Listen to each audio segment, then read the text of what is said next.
Былтыр пандемиялык шартка байланыштуу өлкөдө 3000ден ашык спорттук иш-чаралар өтпөй калды.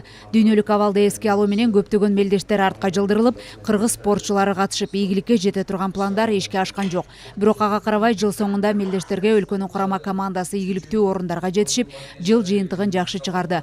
Тармакты өнүктүрүү багытында өткөн жыйынга вице-премьер-министрдин милдетин аткаруучу Элвира Сурабалдиева катышып, пандемиядан кийин спортко көңүл буруп, мектеп программаларында спорттук иш-чараларды көбөйтүү зарылдыгына токтолду.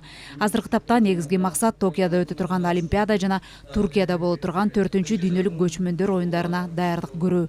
Азыркы пандемия учурунда дагы бул маселе өтө курч турат. Анткени сергек жашоо образы бул оорулардын алдын алуу боюнча эң негизги курал болуп эсептелинет. Ошондуктан дене тарбия жана спортту калктын кеңири катмарларына жайылтуу максатында калктын дене бой жактан даярдоо нормативдик талаптарды ГТО мындан ары дагы жайылтуу керек.